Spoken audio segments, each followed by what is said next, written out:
Hi friends, welcome to my channel. Friends, ನಾನು ಇವತ್ತಿನ ವಿಡಿಯೋದಲ್ಲಿ ಏನು ಹೇಳ್ತಾ ಇದ್ದೀನಿ ಅಂದರೆ, ನಾನು ಮೊನ್ನೆ ಒಂದು ಸಲ ವಿಡಿಯೋ ಹಾಕಿದ್ದೆ ಕೇರೆ ಬಳ್ಳಿಯಿಂದ ಯಾವ ರೀತಿಯಾಗಿ ಗಿಡವನ್ನು ಮಾಡಿಕೊಳ್ಬೋದು ಅಂತೇಳಿ. ನಾನೇನು ಮಾಡಿದೆ ಅಂದರೆ, ನನ್ನ ಗಿಡದಲ್ಲಿ ತುಂಬ ಕೇರೆ ಬಳ್ಳಿಗಳಿತ್ತು. ಅದನ್ನು ಕೆಲವೊಂದನ್ನು ನಾನು ತೆಗೆದು ಬಿಸಾಡಿದ್ದೇನೆ. ಮತ್ತು ನನಗೆ ಕೆಲವು ಒಳ್ಳೆ ಬೆಳ್ತಿರುವಂಥ ಕೇರೆ ಬಳ್ಳಿ ಎಲ್ಲ ಸಿಕ್ಕಿತ್ತು. ಅದನ್ನು ನನಗೆ ಬಿಸಾಡಲಿಕ್ಕೆ ಮನಸ್ಸೇ ಆಗಲಿಲ್ಲ. ಅದಕ್ಕೆ ನಾನು ಏನು ಮಾಡಿದೆ ಅಂದರೆ, ನಮ್ಮದೊಂದು ಪಾಟ್ ಇದೆ, ಸಣ್ಣ ಪಾಟ್, ಅದರಲ್ಲಿ ಕೊಂಡೋಗಿ ಊರಿ ಬಿಟ್ಟಿದ್ದೆ. ಅದು ಊರಿ ಬಿಟ್ಟ ನಂತರ ಸ್ವಲ್ಪ ದಿನದಲ್ಲಿ ನೋಡಿ ಈ ಥರ ಬೇರು ಬಂದಿದೆ ಅದರಲ್ಲಿ. ಹೀಗೆ ನೀವು ಬೇರು ಬಂದಂಥ ಗಿಡವನ್ನು ನೆಟ್ಟು ಉಂಟಲ್ವ, ಅದರಿಂದ ತುಂಬಾ ಇಳುವರಿ ಇದೆ.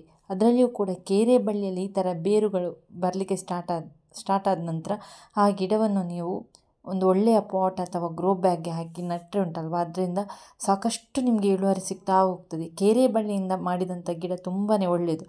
ಅದರಲ್ಲಿ ನಮಗೆ ಯಾವತ್ತೂ ಇಳುವರಿ ಸಿಗ್ತಾನೇ ಇರ್ತದೆ. ನಾವಿವಾಗ ನರ್ಸರಿಯಿಂದ ತರ್ತೇವೆ, ಅವರು ಹೇಗೆ ಗಿಡ ಮಾಡ್ತಾರೆ ಅಂತ ನಮಗೆ ಗೊತ್ತಿರೋದಿಲ್ಲ. ಹಾಗಾಗಿ ನಾವು ಮನೆಯಿಂದಲೇ ಈ ಥರ ಕೇರೆ ಬಳ್ಳಿಯನ್ನು ನೆಟ್ಟು ಗಿಡವನ್ನು ಮಾಡಿಕೊಂಡ್ರೆ ಉಂಟಲ್ವ, ಅದರಿಂದ ನಮಗೆ ಇಳುವರಿ ಕೂಡ ಜಾಸ್ತಿ ಇದೆ. ಅದು ಹೇಗೆ ಬಂದಿದೆ ಅಂತ ಹೇಳಿ ನಾನು ಈ ವಿಡಿಯೋದಲ್ಲಿ ನಿಮಗೆ ತೋರಿಸ್ತೇನೆ. ಹಾಗಾದರೆ ಬನ್ನಿ ನಮ್ಮ ವಿಡಿಯೋ ಸ್ಟಾರ್ಟ್ ಮಾಡೋಣ. ಇವಾಗ ನಾನೊಂದು ಸಣ್ಣ ಪಾಟಲ್ಲಿ ಹಾಕಿಟ್ಟಂಥದ್ದು ಅದು. ಅಂದರೆ ನನಗೆ ಗಿಡ ಬೇಡ, ನನ್ನಲ್ಲಿ ಸಾಕಷ್ಟು ಗಿಡಗಳಿವೆ, ನನಗೆ ಜಾಗ ಕೂಡ ಇಲ್ಲ. ಗಿಡ ನೆಟ್ಟು ಅದನ್ನು ಪೋಷಣೆ ಮಾಡುವಷ್ಟು ಜಾಗನೂ ಇಲ್ಲ, ನನಗೆ ತಾರಸಿ ಕೂಡ ಇಲ್ಲ. ಹಾಗಾಗಿ ನಾನು ಕೆಳಗಡೆನೇ ಇಟ್ಟಿರುವಂಥದ್ದು. ನನಗೆ ಸಾಕಷ್ಟು ಗಿಡ ಮಾಡುವಷ್ಟು ಸ್ಥಳಾವಕಾಶ ಕೂಡ ಇಲ್ಲ. ಹಾಗಾಗಿ ನಾನು ಗಿಡ ಮಾಡ್ತಾ ಇಲ್ಲ. ನಾನೇನು ಮಾಡ್ತೇನೆ ಅಂದರೆ, ನನ್ನ ಯಾವ ಪಾಟಲ್ಲಿ ಎಲ್ಲ ಗಿಡ ಇದೆ ನೋಡಿ, ಅದರಲ್ಲಿ ಇದನ್ನು ಕೊಂಡೋಗಿ ಊರಿ ಬಿಡ್ತೇನೆ. ಅಂದರೆ ಗಿಡಗಳು ತುಂಬಿ ಹೋಗಿವೆ ನಮ್ಮ ಮನೆಯಲ್ಲಿ, ಎಲ್ಲಿಯೂ ಕೂಡ ಸ್ಪೇಸ್ ಇಲ್ಲ ಅದನ್ನು ಇಡುವಷ್ಟು. ಹಾಗಾಗಿ ನನಗೆ ಇದನ್ನು ಬಿಸಾಡಲಿಕ್ಕೆ ಸಹ ಮನಸ್ಸಿಲ್ಲ. ಒಂದು ಪಾಟ್ನ ಸೈಡಲ್ಲಿ ಇದನ್ನು ನಾನು ಊರಿ ಬಿಡ್ತೇನೆ, ಪಾಟ್ ಅಥವಾ ಗ್ರೋ ಬ್ಯಾಗಲ್ಲಿ. ಯಾವ ಗ್ರೋ ಬ್ಯಾಗಲ್ಲಿ ಜಾಗ ಖಾಲಿ ಇದೆ ನೋಡಿ, ಅದರಲ್ಲಿ ನಾನು ಇದನ್ನು ನೆಡ್ತೇನೆ. ಅದು ಹೇಗೆ ನೆಡ್ತೇನೆ ಅನ್ನೋದನ್ನು ಈ ವಿಡಿಯೋದಲ್ಲಿ ನಾನು ನಿಮಗೆ ತೋರಿಸ್ಕೊಡ್ತೇನೆ. ಅದಕ್ಕಿಂತ ಮುಂಚೆ ಇದು ಯಾವ ರೀತಿಯಾಗಿ ನಾನು ಊರಿದ್ದೇನೆ, ಅದಕ್ಕೆ ಹೇಗೆ ಬೇರು ಬಂದಿದೆ ಅಂತ ಹೇಳಿ ಅದನ್ನು ಕೂಡ ನಿಮಗೆ ಈ ವಿಡಿಯೋದಲ್ಲಿ ವಿವರಿಸ್ತೇನೆ. ಹಾಗಾದರೆ ಬನ್ನಿ ನಮ್ಮ ವಿಡಿಯೋ ಸ್ಟಾರ್ಟ್ ಮಾಡೋಣ. ಇದೊಂದು ಪಾಟ್ ನೋಡಿ, ಇಲ್ಲಿ ಖಾಲಿತ್ತು. ನಾನು ವೀಳ್ಯದ ಬಳ್ಳಿಯನ್ನು ನಟ್ಟಿದ್ದೇನೆ. ಇವಾಗ ಇದಕ್ಕೆ ನಾನು ಊರಿ ಬಿಟ್ಟಿರುವಂಥದ್ದು ನೋಡಿ, ಇದನ್ನು ನಾನು ತೆಗಿತೇನೆ. ಇದರಲ್ಲಿ ನೋಡಿ ಬೇರು ಹೇಗೆ ಬೆಳೆದು ಬಂದಿದೆ ಅಂತ ಹೇಳಿ. ಅದಕ್ಕೆ ಏನೂ ಹಾಕಲಿಲ್ಲ ನಾನು, ಆದರೂ ಕೂಡ ಚೆನ್ನಾಗಿ ಗಿಡ ಬಂದಿದೆ. ಗಿಡ ಬಂದದಂದರೆ ಗಿಡದಲ್ಲಿ ಬೇರು ಬಂದಿದೆ. ಇದನ್ನು ನೀವು ಈಗ ನೆಟ್ಟರೆ ಉಂಟಲ್ವ, ಇದರಲ್ಲಿ ತುಂಬ ಸಾಕಷ್ಟು ಹೂಗಳಾಗಲಿಕ್ಕೆ ಸ್ಟಾರ್ಟ್ ಆಗ್ತದೆ. ಇಳುವರಿ ಕೂಡ ಜಾಸ್ತಿ ಅಂತಲೇ ಹೇಳ್ಬೋದು. ಇದು ನನಗೆ ಕೇರೆ ಬಳ್ಳಿಯನ್ನು ಬಿಸಾಡಲಿಕ್ಕೆ ಮನಸ್ಸಾಗಲಿಲ್ಲ, ಹಾಗಾಗಿ ನಾನು ಹಾಗೆ ನಟ್ಟು ಬಿಟ್ಟೆ. ನೋಡಿ ಗಿಡ ನೋಡಿ ತುಂಬ ಚೆನ್ನಾಗಿ ಬಂದಿದೆ ನನ್ನ ಗಿಡ ಕೂಡ. ಇವಾಗ ನಾನು ಏನು ಮಾಡ್ತೀನಿ ಅಂದರೆ, ಇದನ್ನು ಹೀಗೆ ಪಾಟೆಲ್ಲ ಇರ್ತದೆ ನೋಡಿ, ಪಾಟೆಲ್ಲ ಖಾಲಿ ಇರ್ತದೆ ನೋಡಿ, ಇಲ್ಲಿಯೇ ನಾನು ಒಂದು ಹೊಂಡ ಮಾಡಿ ಅದರಲ್ಲಿ ಇದನ್ನು ನೆಟ್ಟು ಬಿಡ್ತೇನೆ. ಇದು ಇಲ್ಲಿ ಏನು ಬೆಳೆದು ಗಿಡ ಆಗ್ತದೆ. ಇದರಲ್ಲಿಯೇ ಕೂಡ ನಾವು ಬೇರೆ ಪಾಟಿಗೆ ಟ್ರಾನ್ಸ್ಫರ್ ಮಾಡಿ ನೆಡಬೇಕಂತಿಲ್ಲ. ನಾನು ನಡೋದಿಲ್ಲ, ಯಾಕೆಂದರೆ ನನ್ನಲ್ಲಿ ಸಾಕಷ್ಟು ಗಿಡ ಇದೆ.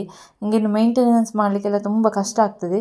ಸಾಕು ನನಗೆ ಇಷ್ಟು ಗಿಡಗಳು. ಅದಕ್ಕೆ ನಾನು ಈ ಗ್ರೋ ಬ್ಯಾಗಲ್ಲಿ ಜಾಗ ಇತ್ತು, ನಾನು 3 ಗಿಡವನ್ನು ಕೂಡ ಇಲ್ಲಿ ಒಂದು ಹೋಲ್ ಮಾಡಿ ಇದಕ್ಕೆ ನಾನು ಇಟ್ಟು ಬಿಡ್ತೇನೆ. ಇನ್ನು ಇದರಲ್ಲಿ ಆ ಗಿಡ ಚೆನ್ನಾಗಿ ಬೆಳೀಲಿಕ್ಕೆ ಸ್ಟಾರ್ಟ್ ಆಗ್ತದೆ. ಇದು ಗೂಟ ಅಂತ ಹೇಳ್ತೇವೆ ನೋಡಿ, ದನಗಳಿಗೆಲ್ಲ ಕಟ್ತೇವೆ, ಅದು ನನ್ನ ಹತ್ರ ಉಂಟು. ಹಾಗಾಗಿ ನಾನು ಅದರಲ್ಲಿ ಹೋಲ್ ಮಾಡಿ ನಡ್ತಾ ಇದ್ದೇನೆ. ಮತ್ತು ನಮಗೆ ಸ್ವಲ್ಪ ಮಣ್ಣನ್ನು ಅಗಿಬೇಕು. ಮಣ್ಣು ಅಗಿಬೇಕಂದ್ರೆ ಇವಾಗ ಮಣ್ಣೆಲ್ಲ ಗಟ್ಟಿ ಇರ್ತದೆ ನೋಡಿ, ಅದನ್ನು ಅಗಿಲಿಕ್ಕೆ ಆಗೋದಿಲ್ಲ. ಅದಕ್ಕೆ ನಾನು ಸ್ವಲ್ಪ ನೀರನ್ನು ಹಾಕ್ಕೊಳ್ತಾ ಇದ್ದೇನೆ. ನೀರನ್ನು ಹಾಕಿಕೊಂಡ ನಂತರ ಮಣ್ಣು ಸ್ವಲ್ಪ ಸಾಫ್ಟ್ ಆಗ್ತದೆ. ಆವಾಗ ನಮಗೆ ಚೆನ್ನಾಗಿ ಕೊಡ್ದು ಗಿಡವನ್ನೆಲ್ಲ ನೆಡ್ಬೋದು. ಇವಾಗ ಕೇರೆ ಬಳ್ಳಿ ನೋಡಿ ಈ ಥರ ಇತ್ತು. ಇಲ್ಲಿ ಮೇಲೆ ಎಲ್ಲ ಸ್ವಲ್ಪ ಅದು ಏನು ಗೆಲ್ಲುಗಳು ಬಾಡಿದೆ, ಅದನ್ನು ನಾನೆಲ್ಲ ತೆಗಿತೇನೆ. ನೋಡಿ ಬೇರು ಎಷ್ಟು ಚೆನ್ನಾಗಿ ಬಂದಿದೆ. ಇದನ್ನು ನೋಡುವಾಗಲೇ ನನಗೆ ತುಂಬ ಖುಷಿಯಾಯಿತು. ಅದಕ್ಕೆ ನನಗೆ ಇದನ್ನು ಬಿಸಾಡಲಿಕ್ಕೆ ಮನಸ್ಸಾಗಲಿಲ್ಲ. ಹೇಗೋ ಒಂದು ಇರಲಿ ಅಂತ ಹೇಳಿ ನಾನು ಇಟ್ಟುಬಿಟ್ಟೆ. ನೋಡಿ ಇಲ್ಲಿ ಒಂದು ಕೋಲಿನ ಥರ ಬಂದಿದೆ ನೋಡಿ, ಇದನ್ನು ನಾವು ತೆಗಿಬೇಕಾಯ್ತಾ. ಇದು ಬೇಡ ನಮಗೆ, ಇದು ಇಟ್ಟರೆ ಏನು ಪ್ರಯೋಜನ ಇಲ್ಲ. ಇಲ್ಲಾದರೆ ನಮಗೆ ಗಿಡ ಚಿಗುರುದು ಕೂಡ ಇಲ್ಲ. ಇದನ್ನು ತೆಗಿಬೇಕು, ಮತ್ತು ಅಲ್ಲಿಂದಲೇ ಚಿಗುರು ಹೊಡಿಲಿಕ್ಕೆ ಸ್ಟಾರ್ಟ್ ಆಗ್ತದೆ. ನೋಡಿ ನನ್ನ ಗಿಡ ನೋಡಿ ಒಂದು ಕಾಡಿನ ಥರ ಬೆಳೆದು ಬಿಟ್ಟಿದೆ. ಇದನ್ನು ನಾನು ಕಟ್ ಮಾಡಲಿಲ್ಲ. ನನಗೆ ಕಟ್ ಮಾಡಲಿಕ್ಕೆ ಅಂದರೆ ಇನ್ನು ಕಟ್ ಮಾಡಿದರೆ ಹೂ ಕೂಡ ಸಿಗೋದಿಲ್ಲ, ಹಾಗಾಗಿ ನಾನು ಕಟ್ ಮಾಡಲಿಲ್ಲ ಇದನ್ನು. ಇವಾಗ ನೋಡಿ ಇಲ್ಲಿ ಎಲ್ಲ ಪಾಟಲ್ಲಿ ಏನು ಜಾಗ ಇದೆ ನೋಡಿ, ಅಲ್ಲಿಯೇ ನಾನೊಂದು ಹೋಲನ್ನು ಮಾಡಿಟ್ಟಿದ್ದೇನೆ.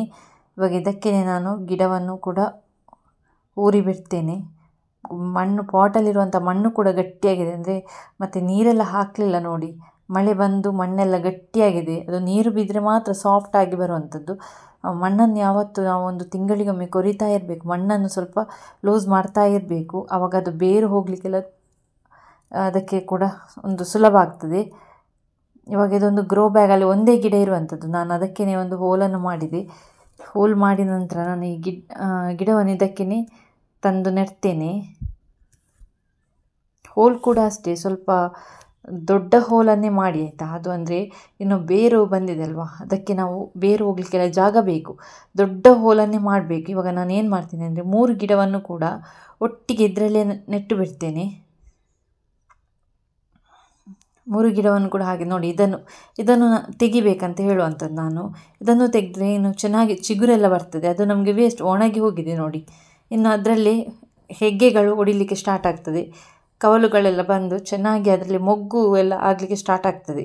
ಈ ಕೇರೆ ಬಳ್ಳಿಯಿಂದ ಮಾಡಿದಂಥ ಗಿಡದಲ್ಲಿ ಇಳುವರಿ ಜಾಸ್ತಿ. ನಾನು ಇದರಲ್ಲಿ ಹಾಕಿಬಿಟ್ಟೆ. ಇದರಲ್ಲಿ ಈ ಗ್ರೋ ಬ್ಯಾಗಲ್ಲಿ ಇದ್ದಂಥ ಮಣ್ಣು ಸಾಫ್ಟ್ ಇದೆ, ಅದಕ್ಕೆ ಇದರಲ್ಲೇ ನೆಟ್ಟು ಬಿಟ್ಟೆ. ನೆಟ್ಟ ನಂತರ ಮಣ್ಣನ್ನು ಸ್ವಲ್ಪ ಒತ್ತಿಕೊಳ್ಬೇಕು. ಇವಾಗ ಈ ಗ್ರೋ ಬ್ಯಾಗಲ್ಲಿ ಶಿಫ್ಟ್ ಆಯಿತು ಆ ಗಿಡ ಕೂಡ. ನೀವು ಕೂಡ ಇದೇ ರೀತಿಯಾಗಿ ಮಾಡಿ. ಕೇರೆ ಬಳ್ಳಿ ಏನಾದರೂ ಇದ್ದರೆ, ನಿಮಗೆ ಗಿಡ ಮಾಡುವಷ್ಟು ಜಾಗ ಏನಾದರೂ ಇತ್ತು ಅಂತೇಳಿದರೆ ನೀವು ಈ ಕೇರೆ ಬಳ್ಳಿಯಿಂದ ಮಾಡಿದಂಥ ಗಿಡಗಳನ್ನು ನೆಟ್ಟು ನೋಡಿ. ಇದರಿಂದ ಅಧಿಕ ಇಳುವರಿಯನ್ನು ನೀವು ಕಾಣ್ಬೋದು. ಮಲ್ಲಿಗೆ ಕೃಷಿಯಲ್ಲಿ ಇಳುವರಿ ಜಾಸ್ತಿ ಬಂದರೆ ನಮಗೆ ಆದಾಯ ಕೂಡ ಜಾಸ್ತಿ ಆಗ್ತದೆ. ಮಲ್ಲಿಗೆ ಕೃಷಿಯಲ್ಲಿ ನಾವು ಯಾವತ್ತೂ ಇಳುವರಿ ಜಾಸ್ತಿ ಮಾಡಲಿಕ್ಕೆ ನೋಡಬೇಕು. ಇಂಥ ಕೇರೆ ಬಳ್ಳಿಯಿಂದ ಮಾಡಿದಂಥ ಗಿಡದಲ್ಲಿ ಇಳುವರಿ ಜಾಸ್ತಿ ಅಂತಲೇ ಹೇಳ್ಬೋದು.